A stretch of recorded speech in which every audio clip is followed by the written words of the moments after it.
Assalamualaikum warahmatullahi wabarakatuh, and hello. My name is Awang Alif Qayyum Mesia from AS2011B2, and today I'm going to actually summarize about community ecology chapter 9 and 10. So let's move on to the next.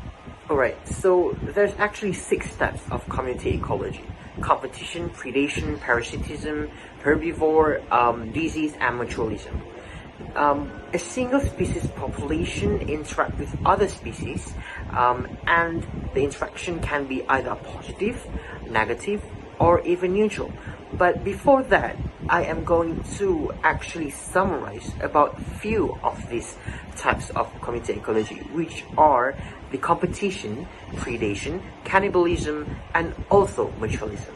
Alright, so first, competition. The competition between two species made it become detrimental to both, and it gives a negative interaction since they compete with each other for the same limited source.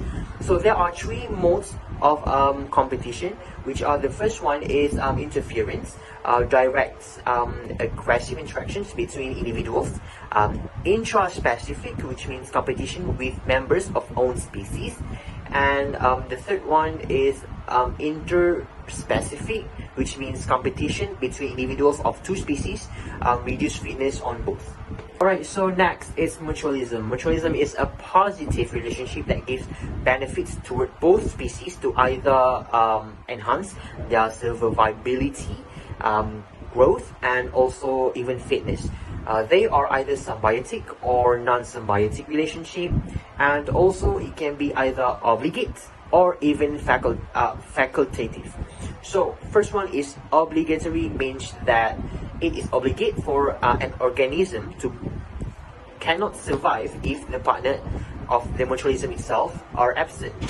For example, ants and acacia plants, which acacia plants plays role for giving the shelter to the ants, while the ants play a significant role to give protections for acacia plants. So next is facultative, which means interacting species derive benefits from each other, but not being fully dependent, that each cannot survive without the partner. For example, honeybees and the flowers, which honeybees help the flowers to spread out the pollens, while the flowers give the honeybees the pollen to make honey. So next is cannibalism. So now, cannibalism. What does cannibalism mean? Cannibalism is defined as a killing or a consumption of their own species. So why does cannibalism exist and why it happened? The first one is stressed population. Second is facing starvation or hunger in the species itself. And the third one is dense population even when food is available. For example, hippopotamus. So does cannibalism good?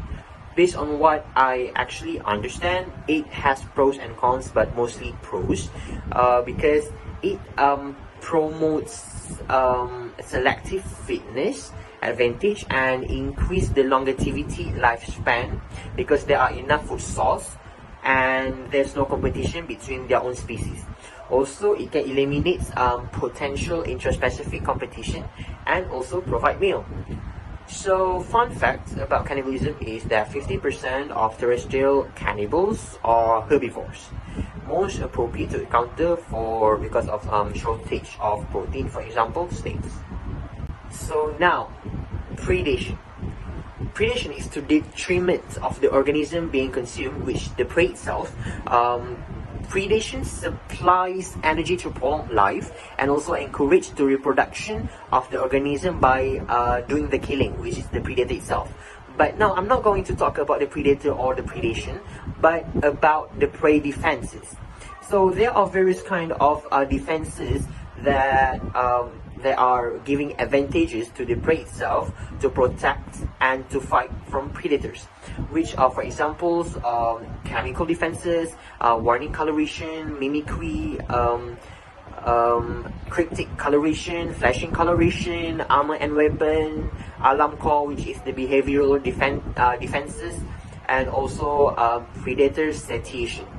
So what caught my eye about this subtopic is about armor and weapon, which there are actually a variety of animals that have their own defense mechanism to avoid predators from attacking them. But I choose armor and weapon because armor and weapon are very unique for certain animals, because armor and weapon is the one of the prey defense mechanism that actually make the prey to not only protect themselves from predator, but also to scare the predator and to attack them with their own hard skin, armor, spikes or horns on their body as weapons.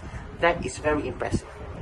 So next I'm going to talk about a subtopic of my research paper about prey defense, armor and weapon. So now I'm going to talk briefly about a research paper that made by Kandori and his few fellow researchers, which is longhorns protect Hestina Japonica butterfly larvae from their natural enemies. So what is the objective of this research?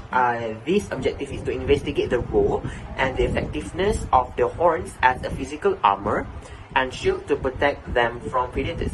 So this research were conducted at the field at the mountain Ikoma and also in campus of Kinda University in Japan.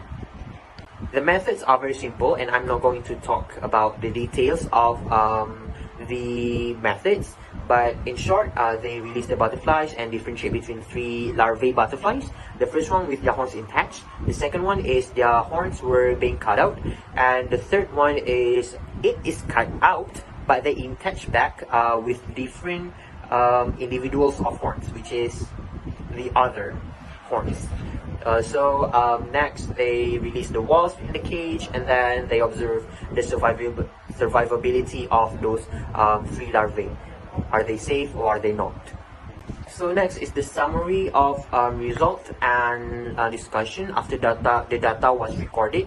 It shows that the percentage of survivability for larvae towards wasp are highest with their horns intact, compared to the removed one with the lowest chance of survivability. So briefly, the result shows that the larvae use the pair of long and hard head projections, which is horns, as their defending mechanisms to protect themselves from predators. In this case, wasps are being used because wasps are being known as their main natural enemies. So the conclusion from this research is that based on the results, the horns that intact towards the Hestina Japonica butterfly larvae are important towards their safety and protection. It shows that the data that they have recorded that they have the highest chance for the larvae to survive due to the shield on head that could act as a defense mechanism. Not only that, but also to offend their main enemies. So now is the critic section. What is my point of view about this research? Is it positive or is it negative? So this, based on what I understand and what I have learned about this research paper, it does give me a huge impact on understanding about the function of horns and antlers in the animals as a defensive mechanism to protect themselves from other predators. Animals have variety of uses for horns and antlers, including to defend themselves from predators and also to fight the members of their own species for territory, dominance, or mating priority. So, which in this case, Hestina japonica use the horns to protect themselves from being consumed by its own enemies, which is wasp and so on, before they go to they turn itself to butterflies. Furthermore, there are actually, no one really knows that there are actually a larvae or caterpillar that has horns to protect themselves from being eaten and being the bottom of the food chain. And no one really knows about these species because these species, Hestina japonica larvae butterfly, are not common in every area because there's only being found at the Asia region, commonly being found at Japan. So it does give me a good review about this research. It does give me a huge knowledge about the function of horns and antlers. And that's it from me. Thank you.